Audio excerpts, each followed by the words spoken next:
Y a continuación tiene la palabra el señor Iñaki Gabilondo. Iñaki, gracias. Hola, muy buenas tardes a todos. Quiero dar las gracias al Ateneo por su hospitalidad. Le deseo mucha suerte, sé que está pasando problemas, no dudo de que lo sabrá resolver. Agradezco a la editorial su invitación a participar en este acto, que me permite volver a encontrarme con Susan George, a la que encontré como lector mucho antes, pero a la que tuve hace 3 años la oportunidad de entrevistar en una larga entrevista en televisión, de la que guardo un recuerdo extraordinario. Como ha sido dicho, este es un libro que parte de la ficción, pero que inmediatamente nos conecta con la realidad. Sería como un iceberg, con 1/8 de ficción y 7/8 de realidad. Como ha sido dicho, un misterioso grupo de 10 personas es convocado por otro más misterioso grupo al que se le otorga la oportunidad de estar un año entero trabajando en las mejores condiciones en una villa excelente, perfectamente servidos y atendidos, para poder dar respuesta a las preguntas que ese grupo le hace. No hay que ser muy inteligente para imaginar quién es el grupo que hace la petición. Es evidentemente el gran mundo de las finanzas el que necesita saber cuál es el futuro que le aguarda al sistema que protege sus intereses. Aunque se esconden bajo muy interesantes seudónimos y muy divertidos, tampoco hace falta ser muy inteligente para deducir de qué naturaleza son los expertos. Uno se imagina catedráticos, especialistas, sociólogos, que se emboscan en esos nombres tan divertidos como Briona, Consuela, Asfódalo, Bardana, Campánula, Digital, Edelweiss, Pensamiento, Esparcete y Verónica, porque todo tiene que ser secreto. Tiene que ser secreto que se han reunido, tiene que ser secreto que han recibido un informe y tiene que ser secreto el informe que ellos vayan a pasar. Ahí termina la ficción, porque ahora comienza a conocerse el resultado del trabajo de quienes han recibido ese encargo. Y ahí es donde Susan, de una manera verdaderamente sinuosa, interesante, divertida, desconcertante, nos coloca en la mente de quienes están dando respuesta a esa pregunta y cuya mente normalmente no es nuestra mente y que por tanto nos permite comprobar con qué miedos se enfrentan, con qué seguridades se enfrentan. Ellos mismos han definido su primer informe como aterrador y cruel. No debería saberse lo que estamos recomendando aquí. No debería saberse las cosas que creemos que van a pasar. No debería saberse las cosas que deseamos que pasen. No necesitamos que se sepa qué conviene hacer para que puedan cumplirse sus deseos, los cuales son muy claros. La primera pregunta en el informe del 99 decía: ¿cómo puede el capitalismo no solo seguir funcionando, sino hacerse invulnerable en el siglo XXI? ¿Cuál es la mejor manera de mantener, ampliar y desarrollar el campo de acción de la economía de mercado y de la globalización neoliberal, como todos la llaman en la actualidad? Esa era la pregunta del encargo al grupo de trabajo. Ahora, en el informe Lugano número 2, los reunidos, casi todos los mismos de antes, con un par de cambios, reciben el encargo formulado así: vivimos una progresión de la crisis, decadencia y caída del mundo occidental tal como lo conocemos, porque se insiste en que todo el informe está defendiendo la hegemonía del mundo occidental sobre el actual mundo. ¿Qué hemos de hacer para estimular el renacimiento del sistema capitalista? La diferencia fundamental entre el informe 1 y el informe 2, desde mi punto de vista, es la siguiente. Cuando leímos el informe 1, lo que Susan George nos decía podía intuirse veladamente detrás de la realidad.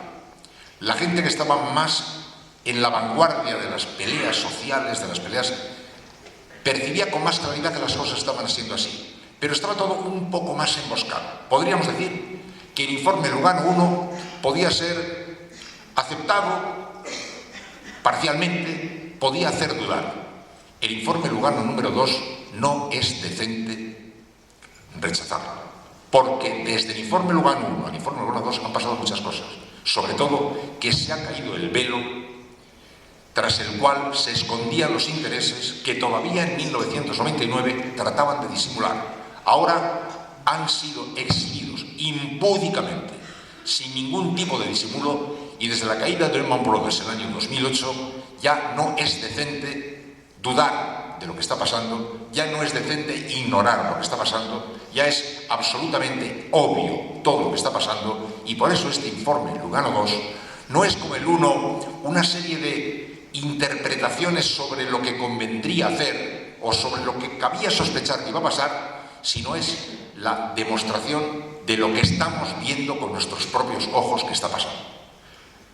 La diferencia entre el informe Lugano I y el informe Lugano II es la caída del velo. Ahora nosotros, como Susan, vemos que el informe está aludiendo con detalle a cosas que estamos viendo, está caminando en direcciones que ya podemos certificar y está advirtiendo de cosas que podemos ya comprobar y tocar con las yemas de nuestros dedos. Ya no vale dudar, ya no vale decir, bueno, Susan George tiene una teoría de la vida un tanto avanzada, puede que esté equivocada, no. Susan George, a partir de ese primer octavo de ficción, nos relata, con el lenguaje, eso sí, sinuoso de que está tratando de camuflar sus pensamientos, está reflejando lo que todos los días podemos ver. Y me limito a contar 3 ejemplos. La lucha que se libra, dice Susan George, dicen los autores del informe, es entre el MI y el MEN, el modelo ilustrado MI y el modelo elitista neoliberal MEN. Todo lo que está pasando es que se está trasladando el paradigma del modelo ilustrado, en el que se consagró un modelo de sociedad, el estado del bienestar, el respeto a los derechos ciudadanos, el respeto a los derechos humanos, y está siendo vaciado por ese otro paradigma, modelo elitista neoliberal.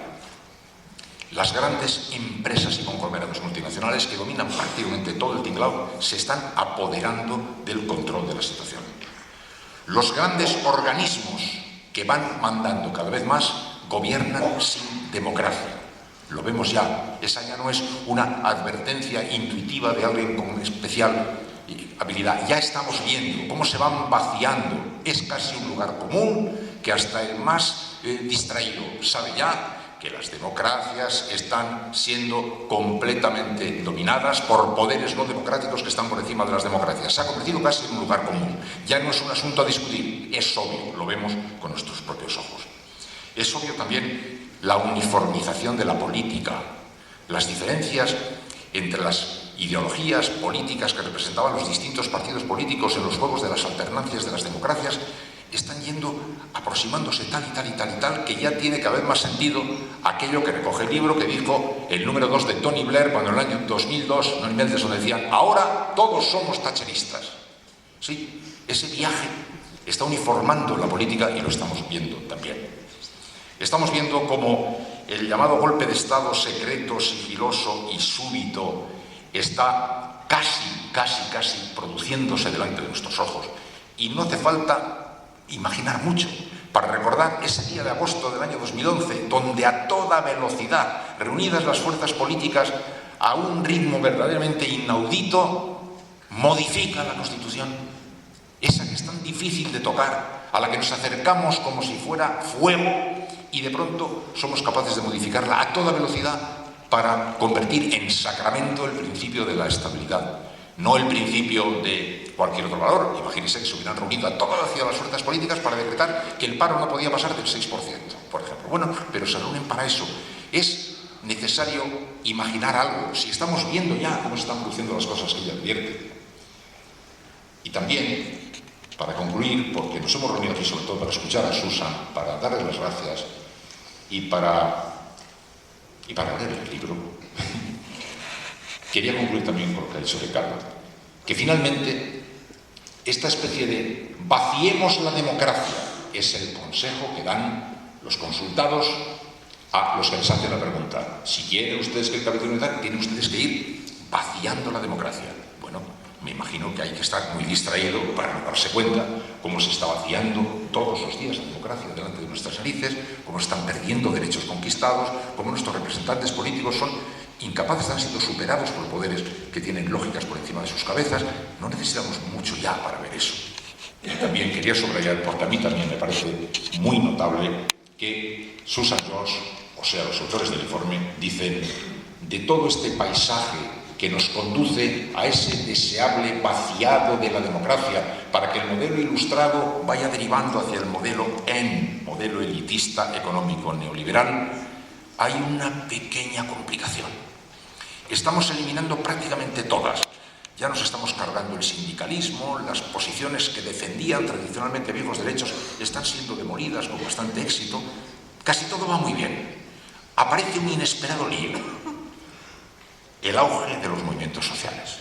Y ahí nos encontramos de pronto con que, puesto que el informe los presenta como el obstáculo, se convierte para todos en la esperanza. Yo incluyo entre los movimientos sociales el movimiento mental, individual, que cada uno de los ciudadanos puede ir haciendo para ir entendiendo lo que es obvio y para ir colocando su mente en una posición diferente. Yo soy de los que creo que será necesario un nuevo pacto de la sociedad con la política. Yo siempre he creído que la deducción natural, cuando se decide que la democracia ha sido superada por poderes que están por encima de ella, la deducción inmediatamente natural sería: pues hagamos una alianza profunda, sociedad política, para hacer un músculo muy fuerte frente a ese formidable poder.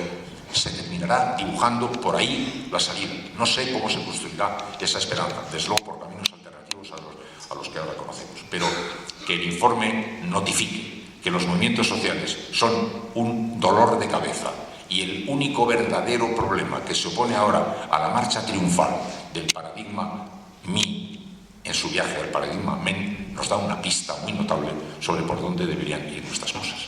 Agradezco a Susan Joss el libro y invito a todos ustedes a que lo lean con mucha atención, porque van a ver como en un espejo casi todo lo que ocurre, pero van a verlo desde la perspectiva en la que seguramente está siendo analizada la realidad por las personas que pretenden que se consoliden las injusticias y que se devalúen los grandes valores que habían podido, poco a poco y con tanto esfuerzo, habían sido conquistados. Muchas gracias. Y a continuación tiene la palabra la autora del libro, Susan George. Susan, cuando digas, por favor. Well, I'm overwhelmed. I wish I could speak to you in your language. I'm not able to. I'm very sorry. When I came into this beautiful room with all of the portraits of important Spaniards who have been here and contributed to Spanish culture, and I said, I can't possibly equal these people. What am I going to do on that stage? And I said, you're never going to fill this room. And I see that so many people have come to this presentation that, again, I am overwhelmed, and I thank you all for being here. I also feel a little as if I don't need to present the book, because there have been brilliant presentations already, and I want to thank Señor Presidente for your welcome here, Ricardo, my friend and comrade from Attac, Roger Domingo, who's my publisher, and Iñaki, who, as he told you, did 10 years ago, or maybe not quite 10 years ago, the longest interview I have ever had on television. He was fantastic, and I think the whole thing was not cut. I think we were, that they broadcast the whole thing. And thank you all for your very kind contributions. I feel I hardly need to present the book now, but let me tell you that exactly. I mean, is it a novel? Is it a factual essay like you usually write factual essays? Is it another book like Another World is Possible If? Or is it a book like Their Crises, Our Solutions, Sus Crisis, Nuestras Soluciones?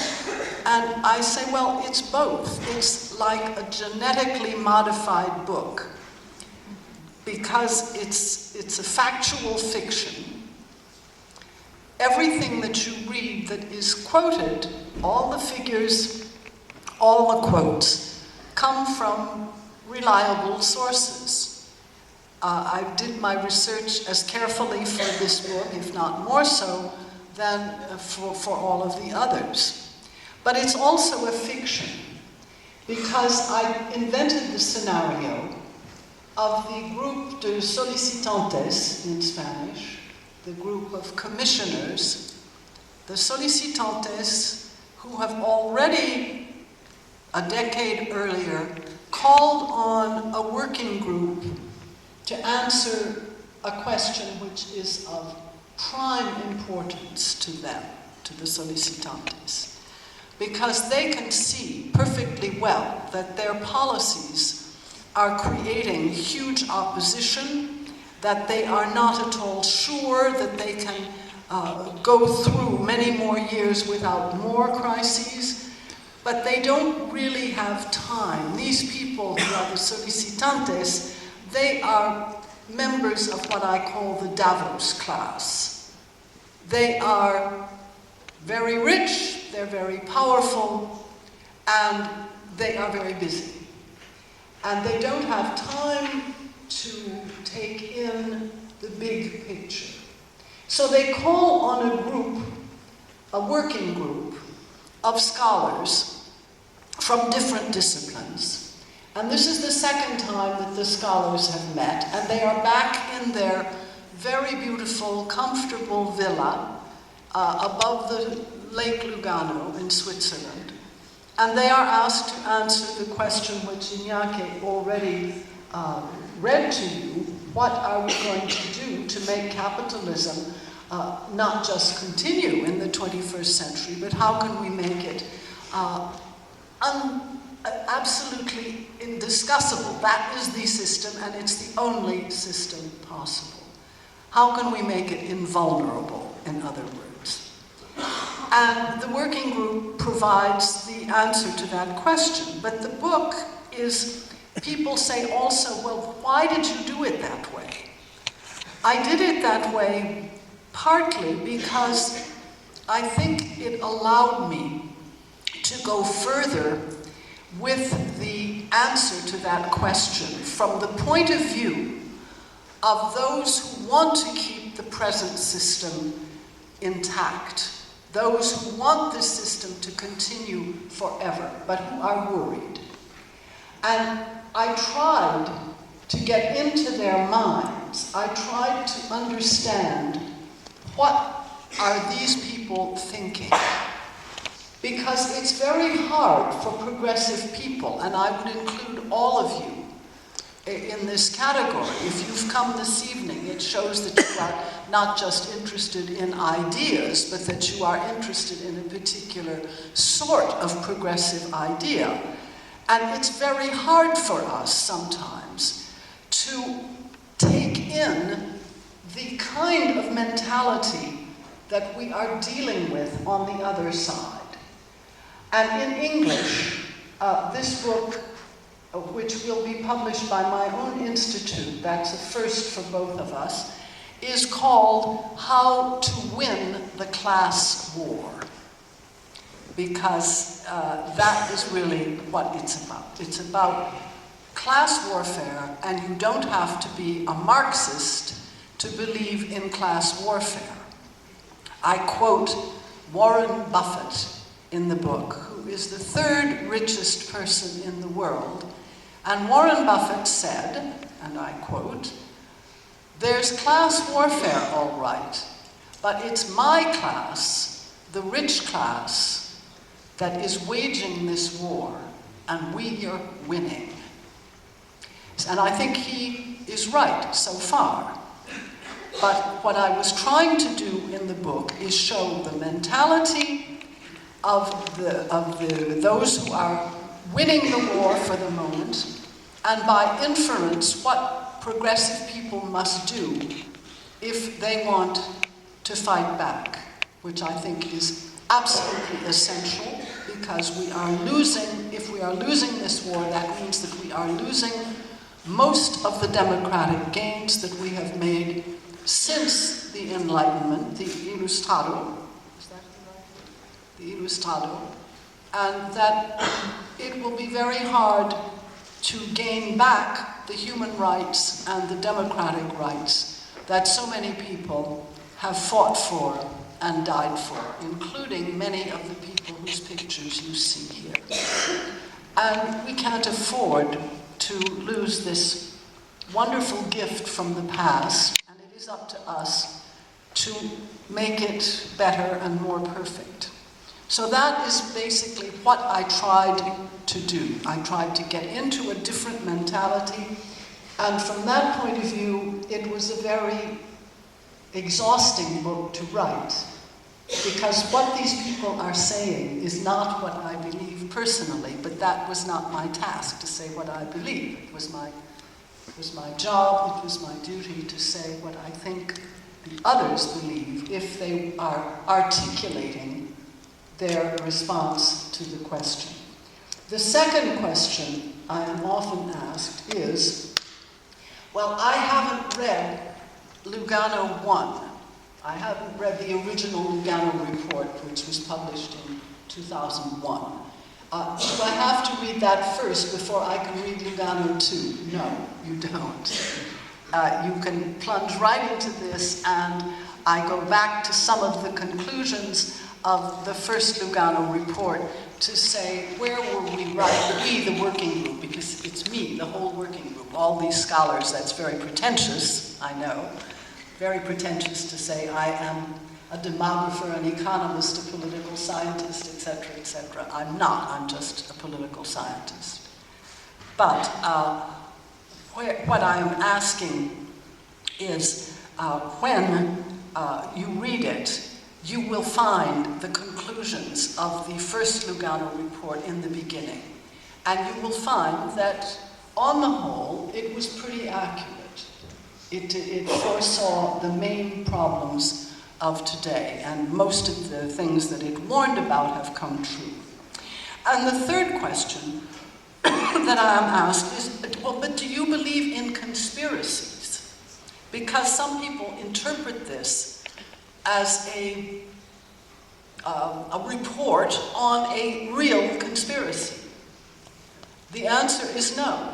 I don't believe in macro conspiracies that are somehow running the world and just a few people are making all these things happen. No, I don't believe in conspiracies.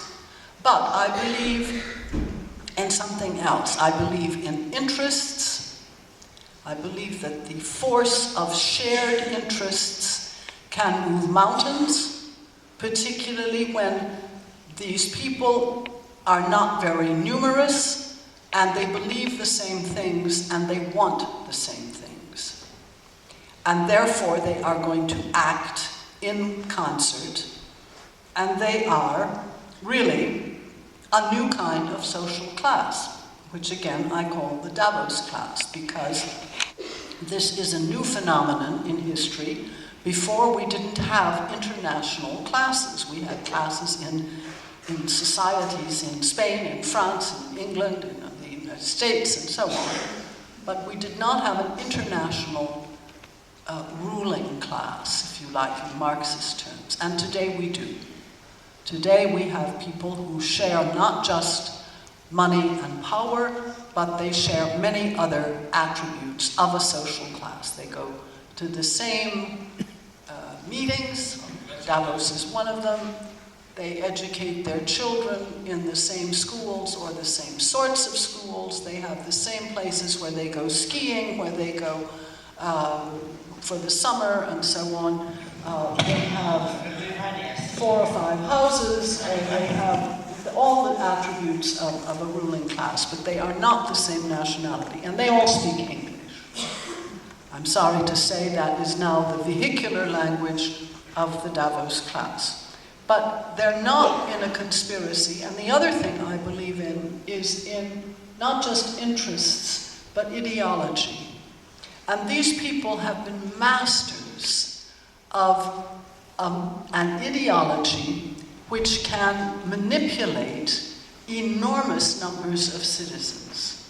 That is the model of the neoliberal economic and elitist model. And this model is put into place in very precise ways, in very rational ways. They have the founding fathers. One of the founding fathers was Friedrich von Hayek, an Austrian economist who went to England and then to the United States and taught at the University of Chicago. And you've all heard of the Chicago Boys, and Milton Friedman was one of his star students. And the Chicago School has gone on, but it's not just the intellectuals. They had also an older father who was, strangely enough, an Italian communist called Antonio Gramsci. And Gramsci, in the 1920s, before he died in a fascist prison in Italy, had invented the concept of cultural hegemony. What does that mean? It means that you cannot rule, you cannot keep power only with violence and with repression and other violent means. You have to get into people's heads. You have to get into you have to take over their culture, because then you don't need to exercise violence. And Gramsci said, you have to make the long march through the institutions. If you want to be the ruling class, then you must take your time and you must go through and take your place in all the institutions of society. And that is what the Davos class has done. And they have spent money on it. In the United States alone, over a period of 20 years, from 1982, they spent $1 billion on ideas. Ideas have consequences.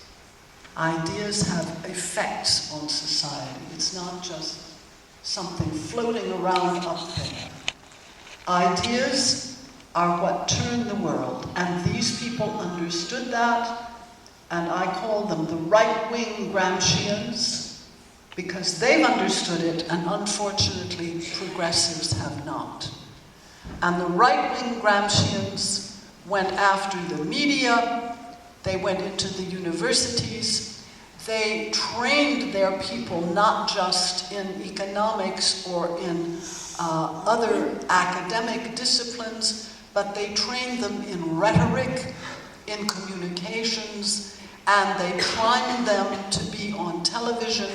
They made foundations like the Heritage Foundation and many others that interview people all the time. They invaded the media with commentaries. They spread out internationally, beginning with England, but then going way beyond England. And they put in place this ideology which says to Spaniards today, you have been living beyond your means. It's your fault. And you have to pay. And I've spent the day doing interviews saying that that is absolute nonsense. You did not live beyond your means, the state did not live beyond its means, and it is not up to you to pay. The Spaniards, and I won't be technical, I just want to tell you a couple of figures. In 2008, just after or just before the crisis hit, Spain had a public debt of 38%. That was nothing. The Germans, the virtuous Germans, had a debt of 68%. So the virtuous Germans and the terrible spendthrift Spaniards had a debt that was, the Germans 30% higher. And why did the debt increase to what is now 69%? Because of the crisis. Because the state, the Spanish government, took on the private debt of the promoters of the building bubble. well, I don't want to go into the technicalities, but I think depending on your patience, I would like to give you just one bit of the book so that you can see how these people, I believe, think about the crisis. They say to the solicitantes, they say, we have good news. We're coming to you first with the good news. Then we will tell you what you have to do to keep going. But the good news, they have 6 points. And I'll just give you very quickly without developing them as they are developed in the book. But the good news is this, and it's all true. No harsh new regulations have been imposed in any area of finance. Certainly not anything on the scope of the New Deal of the 1930s. Second proof, the banks are back in charge of shaping policy and making policy. Who is well, he was defeated, but who was the Prime Minister of Italy? Mario Monti, an ex-Goldman Sachs man. Who is the Prime Minister of Greece? An ex-Goldman Sachs man, and so on. There's others. But there have not been any imprisonments of any banker. They are all fine. They are all doing very well. Financial products. You would have thought that governments would have prevented the proliferation of financial products. Not at all. Not at all. There's 25% more derivatives now, 25% more currency trades than there were before the crisis. Point 4, tax havens are not just still there. They're very much there, but they are flourishing. They have never had so much money. So many companies, so many private individuals using them. And they have not been abolished. The G10 said, or the G20 in 2009 said, we will get rid of tax havens. Gordon Brown was making big statements, very muscular statements. They did nothing of the kind. Tax havens are just fine. So fifth proof, the numbers of the extremely rich and their collective fortune has never been so high. The collective fortune of the extremely rich worldwide is now $42.7 trillion. 42 and 12 zeros, which is about 3 times the GDP of the United States of America and about 3 times the GDP, the gross national product, the Prodotto Industriale Brutto of the European Union. That is how much 10 million people in the world have as personal fortunes. And finally, and best of all, from the point of view of the solicitantes, is that the costs of the crisis have all been taken on by you, and people like you, and other people who aren't here tonight because they didn't have enough cash to buy a newspaper or have a television or whatever, because they have been pushed so far that they didn't know that this meeting was going on in this wonderful venue.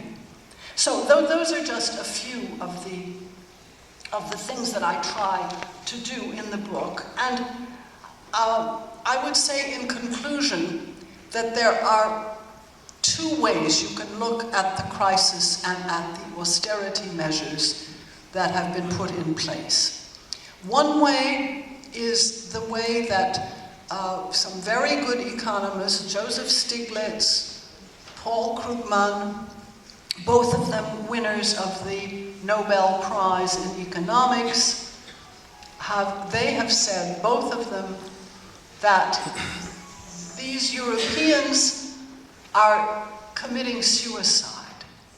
These people don't understand economics. They don't know what they're doing. They are putting these terrible policies in place, and this is going, their economies are going to contract, and people will be out of work, and this is terrible, and we have to explain to them how economies work, because they are just blind. They don't get it. That's one way to look at it. And the other way, which is my way of looking at it, is that European leadership is not stupid. The commissioners of the European Union are not stupid. They're not elected either, but they're certainly not stupid. And they know exactly what they want. And what they want is the list that I read to you of 6 major victories, and they want more victories like that. Now, many questions remain to be answered, such as, if everyone is unemployed, who will buy your products? I don't know, but they certainly have their own way of seeing the world, seeing the crisis, and believing that they can get away with this.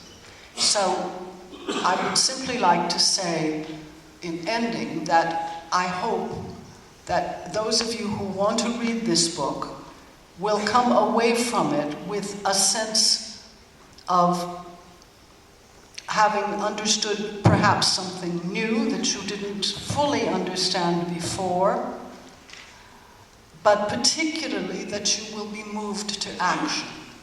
I know many of you here are undoubtedly already working in some way against the crisis and for better information of the Spanish public. I'm sure of that. I know the journalists are and many of the rest of you.